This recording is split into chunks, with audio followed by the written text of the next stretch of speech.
Chapter 11, Sandra Monk, Using Education and Groups in the Community, one of my favorite topics to talk about. Objectives are we're going to discuss the ways in which people learn, and we're going to identify the steps and principles that guide health education. And in doing that, we want to describe the importance of literacy, particularly health literacy and health promotion and in health education, and describe factors that influence group functioning and how members of groups learn about health behaviors. And we're going to describe how nurses can work with groups to promote health of individuals and communities and explain some strategies that nurses can use to provide effective health education in the community. Nurses will provide information to help clients to obtain optimal health. We want to help with prevention of health problems and to identify and treat health problems early on so that we can minimize disability. Education allows individuals to make informed health-related decisions and helps them to assume personal responsibility for their health. And as we've said, that is ideal. The ideal health situation is that we take responsibility for our own health so that we can learn ways to cope effectively with alterations in health and with lifestyle. And some priority areas for that. Next page. Some priorities for that are intentional injury, violence, suicide, tobacco use, addictions, alcohol, drug use, unintended pregnancy, HIV, AIDS, sexually transmitted diseases, unhealthy dietary patterns, and inadequate physical exercise. Those tend to be the areas that we are focusing on most currently. Healthy People 2020 is a community-based health program that helps us to look at ways to meet and maintain many of these objectives, looking at those different priority areas.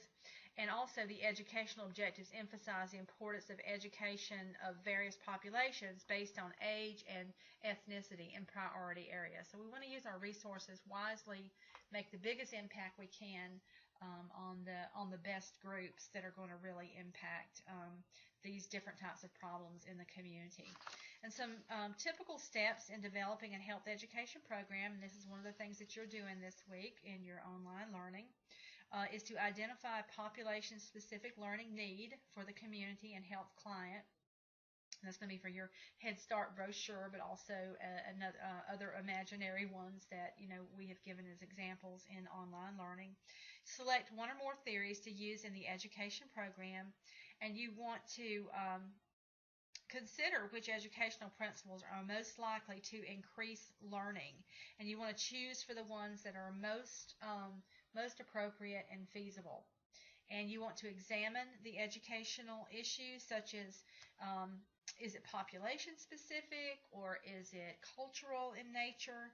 Are there barriers to learning such as literacy problems, or is there a lack of health literacy? So you want to choose the most appropriate teaching and learning strategies based on that age, gender, education, and the learning needs of the learner. And then you want to design and implement the educational program, carefully choosing your strategies that would be the most effective and the most you would achieve the best compliance. And you also want to evaluate the effects of the evaluation program. So the steps used in the educational program, they very much parallel those of the nursing process, which, are included assessment, planning, implementation, and evaluation, as you know. An example of, evaluating, this tends to be something that we kind of, we're not as good at documenting. I think we do it, but I think we're not as good at documenting it in either education or in nursing. And it is the effects of the educational program. An example would be that a person in the community, joined a study or a self-help group, say like Weight Watchers, to practice healthy eating and to achieve weight loss and then to maintain weight loss for 2 years. So this is going to be a longitudinal study to do that. And so we would want to do an evaluation of that and follow up with that person to make sure that our educational interventions had been effective. We look at this person at 6 months, 9 months, 12 months, or whatever, intervals that are set up, within the study. Education and learning. There's a difference between education and learning, and between knowing and doing. Education is an activity undertaken or initiated by one or more agents that is designed to affect changes in the knowledge, skills, and attitudes of individuals, groups, and communities. That's what we hope we're doing in nursing education, is changing your knowledge, skills, and attitudes.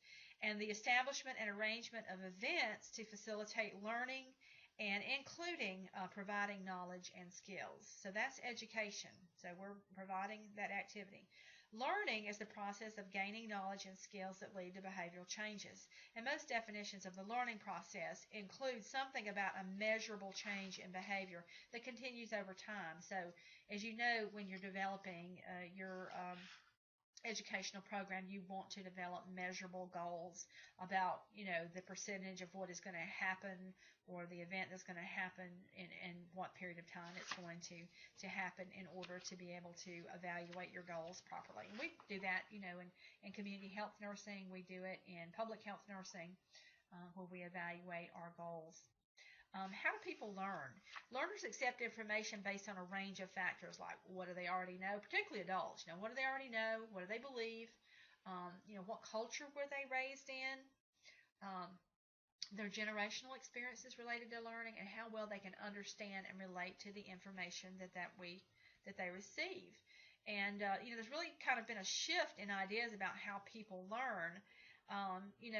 It has gone from being a sponge or vessel approach to an active process between instructor and learner. So no longer does, the learner have to be the sponge and is accepting the knowledge. It is reciprocal between the instructor and the learner. And what we hear is filtered through our assumptions, our values, the level of attention that we can maintain at any given time, and also the knowledge that is both given, the amount, and the amount of that's received. And 3 educational principles: the nature of learning, educational process, and the skills of effective educators. The nature of learning is the one way that we think about the nature of learning is to examine the cognitive thinking, affective feeling, and psychomotor acting domains of learning. So each domain has specific behavioral components that form a hierarchy of steps or levels, and each one builds on previous ones. So you have to achieve, knowledge levels before you can achieve competency levels, before you can achieve, synthesis, and then mastery of a particular bit of information. So each one builds on the previous.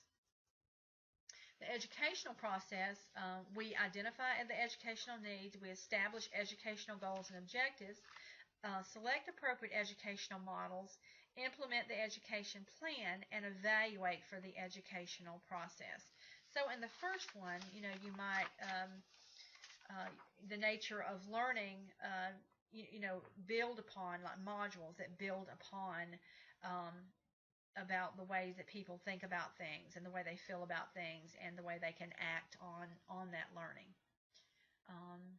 Whereas you're identifying your needs, establishing goals is very, very prescriptive and linear in development. The skills of an effective educator, they will gain the attention of the learner. They'll inform the learner of the objectives of the instruction, and then they're going to stimulate and recall prior learning, like giving examples of things that people have seen, or people have experienced already. We want to present the material and then provide learning guidance. We want to elicit performance and provide feedback. We want to see some return demonstration, or some acknowledgement that the learner has received the information. And then we want to assess the performance, or evaluate. And then we're going to enhance the retention and transfer of knowledge. We're going to find ways to do that. Motivational interviewing is a tool designed to help clients verbalize their own motivations to change. Very important to use this, like, with smoking cessation as an example. It is a collaborative partnership. It has 4 essential steps to it. 1 is engaging, which includes person-centered, empathetic listening. It is guiding, which includes particular identified target for change, and then evoking the client's own motivations for change, and finally for planning. And preparatory change talk. That's where we want to get people to where they can, express that they are ready to change if definite they are. An acronym for that is DARN CAT, which is D is desire, I want to change. Commitment, C, commitment, I will make the changes. Ability, I can make the changes. Activation, I am ready, prepared, and willing to change. Reason, it's important to change. And then taking steps, I am taking actions to change. And need, I should change. So these are things that you're listening for when you're talking to persons during motivational interviewing. And as I said, this is quite often used with with persons who are like smoking cessation, or a person who is getting ready to begin an exercise program. They have to talk through it, have this kind of self-talk to reinforce. And once you start hearing that, a person says, I'm not going to change. Well, they're probably not going to change right then. And so you have to, be able to interview and, teach and then listen for this in order to be able to help the person when they are ready to make that change. Developing effective health education programs. The message is sending a clear message to the learner. I think I cut off part of my slide here. Sending an effective, clear message to the learner. And then your format is selecting the most appropriate learning format for that person. And then the environment, you want to create the best possible learning environment that you can. And then experience, you want to organize positive and meaningful learning experiences that can be recalled, and so to reinforce learning. And then participation, it's important to engage the learner in participatory type learning. And then the evaluation and giving objective feedback to the learner. So just for an example, if a nurse like I am just lecturing, what part of the educational process is missing? And in this case, because we're online, it is, you cannot actively participate during this lecture. However, there are projects for you to work on that will reinforce the knowledge that relate to this lecture today. So hopefully that will help you with your participation. And as you develop those brochures, that's going to help other students and families. And then when you do your teaching project, you will also be helping others. Educational issues. Population considerations. You have to think about your age, your culture, your ethnicity. Pedagogy is teaching with children, and andragogy is teaching with adults. So things to understand is like when you're teaching children, how are you going to present that, if they are not reading yet, are you using pictures and demonstration? If they are, reading, at what level is that? And then when you're working with adults, you want to use adult teaching strategies, which is definitely to involve the adult with the learning process. The more we involve the adult, and that's why groups work so well, particularly with adolescents through adults, beginning with adolescents, and maybe some older school-age children. It works well because the groups can talk together and reinforce knowledge.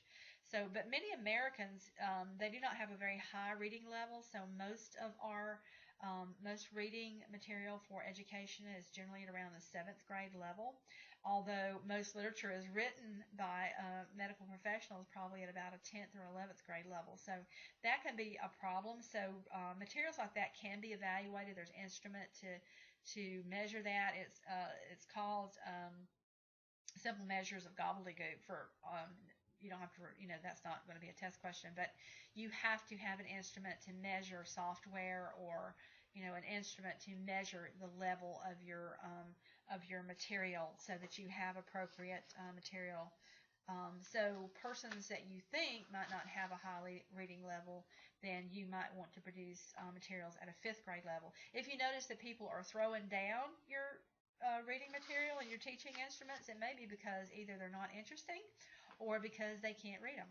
And so that might be something that you would want to evaluate, either find another method for delivery, a more effective method, something more interesting, or it might be that you might want to, assess the reading, the help, the literacy level of your, of your clients. Barriers to learning. There are educator-related barriers, fear of public speaking. Some people just don't, you could show a video if you're not, a really big public speaker. There's other methods. Lack of credibility with respect to a topic. If it's something that you feel like you do not understand that well, then that might be a difficult topic for you to present. Limited professional experience related to the topic. Unable to deal with difficult people, because people will ask, they'll ask you questions and you have to really be able to think on your feet. Lack of knowledge about gaining participation. Where do I start in here? How do I know what people to go talk to about, end-stage kidney disease? Say if you worked for the Kidney Foundation or you're volunteering for Kidney Foundation or Diabetes Association. Where do I find the people to educate? Lack of experience in timing presentations. Persons who are to either go too rapidly, or persons who are, that they just go on and it, drags on and on. It's, people start walking away because the presentation has gone longer than what you said it was going to. Uncertain how to adjust instruction for particular groups. They may be uncomfortable when learners ask questions. And it's always okay to say that I can get back to you on that. I don't know that right now, but I can get back to you on that. And then do that, follow up by email or phone call or something. No feedback from learners. That is a very difficult one when you're trying. You can't get a get a gauge on what they're thinking or what they're learning, because they, don't provide any feedback at all. This is real typical with adolescents, because they may be fearful of what other people think about their feelings, and so sometimes they can be very hard customers. And other populations can too, but adolescents as a whole can be a tough group to work. Not prepared for use of media equipment, something you need to get there ahead of time and check out and make sure you know how to use that. Then have a backup for your backup plan, because sometimes things still happen. Have difficulty with openings and closing, or overly dependent on notes, which can that may make the presenter feel uncomfortable, but also the persons who are receiving the information. Low literacy, motivation, low literacy, health literacy, we've already talked about that a little bit, talking about the, the person's, the reading level and so forth. A lack of motivation to learn. There is a health belief model, and the health belief model says that that the person has to believe that they really have that health issue in order to buy into the fact that they need some type of assistance with that in their life. Otherwise, they're just not going to cooperate with with the education. That'd just be something that they really would not be that much interested in. Another, and I'm not going to talk about the other two. Let's see, the value component. People need to know when the motivation is influenced by three factors. And what they want to know is, why am I learning this? Can I do this? And how do I feel about this? I mean, do I believe this or not? And so if, in fact, that they do, then, perhaps you will gain more confidence and more compliance and more cooperation with the education. Use of technology in health education. Some examples of this are computer games, videos, CDs, internet.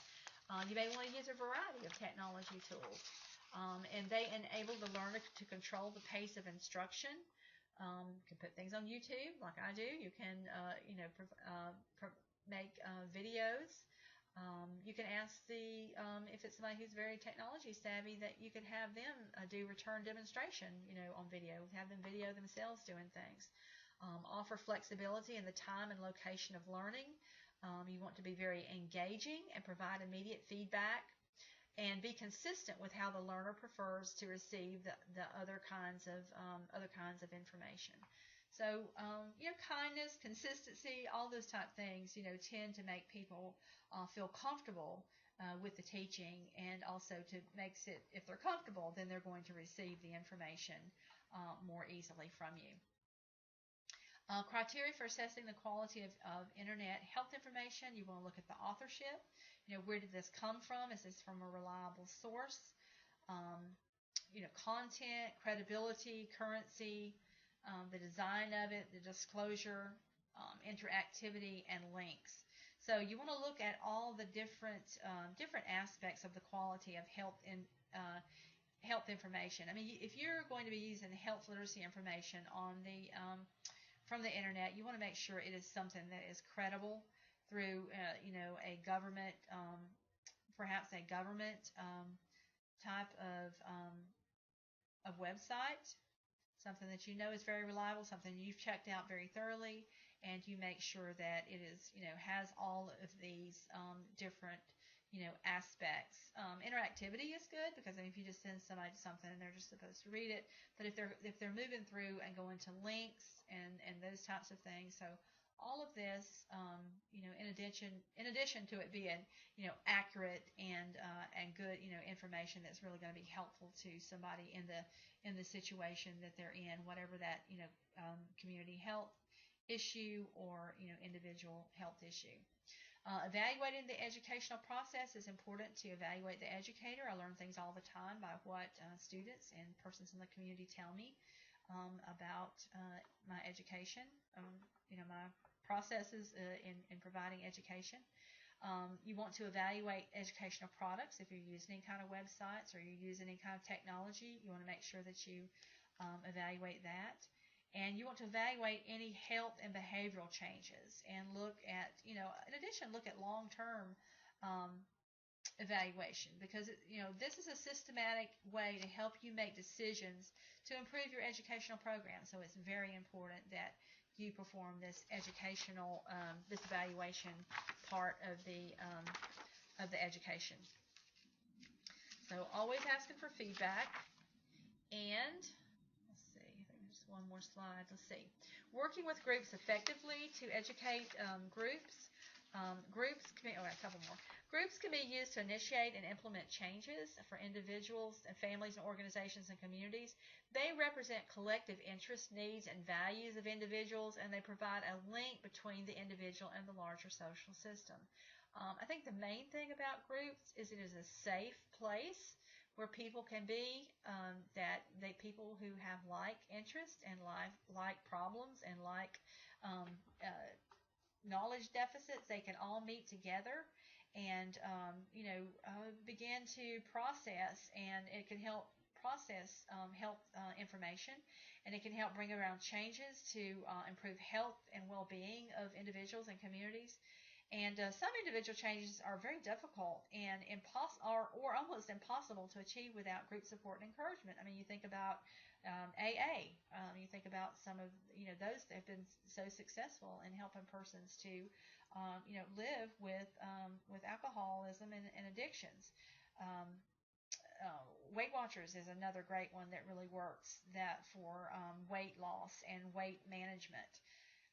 Some community groups, nurses help people identify priority health changes, and it helps them to make valuable community changes as well. So, if you contribute to the health of an individual, you contribute to the health of a family, and you contribute to the health of a community. Okay. Group concepts. Groups are an effective and powerful medium to initiate and implement changes for individuals.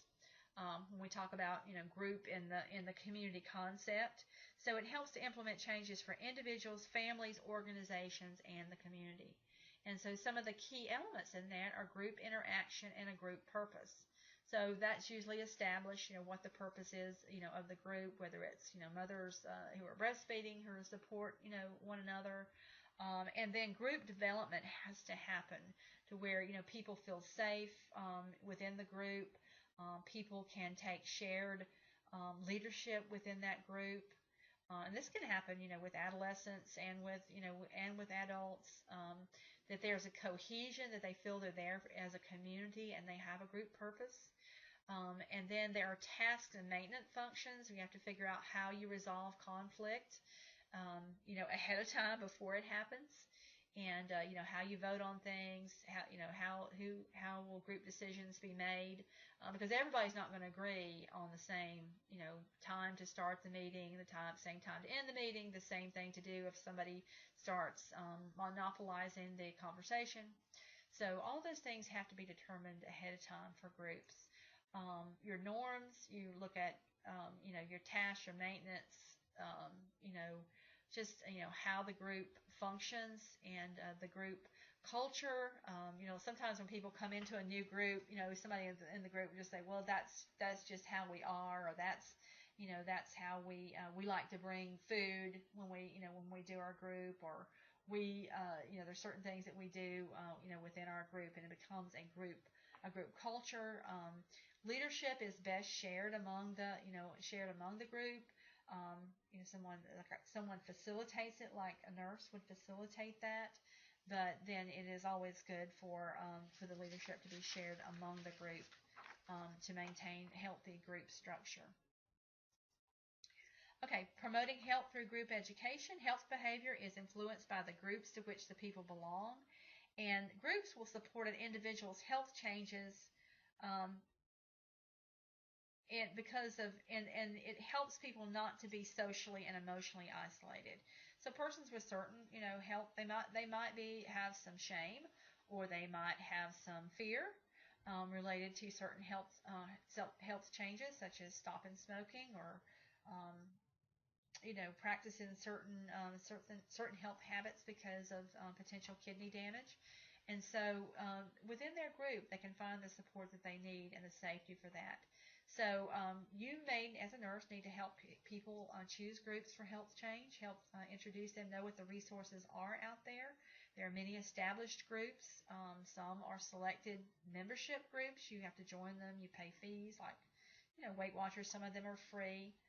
Some are closed, like you'll have some closed, even AA groups, and certain other type of. That's how they chose to do their group. As I told introductions and beginning interactions are very important for all persons to feel comfortable as they come into a group. Very functional and very dysfunctional groups, it's hard to come and go in and out of those groups. You need to know how you're going to handle conflict to begin with. You need to have your strategies for change as people do come and go out of the group. What kind of things do you do? Do you welcome them? Do you wear name tags? What kind of things happen? And then you need to have an evaluation for group progress, and just getting constant feedback. And those are the types of information that I can think of to tell you about related to health education and groups in the community. And that's the end of chapter 11.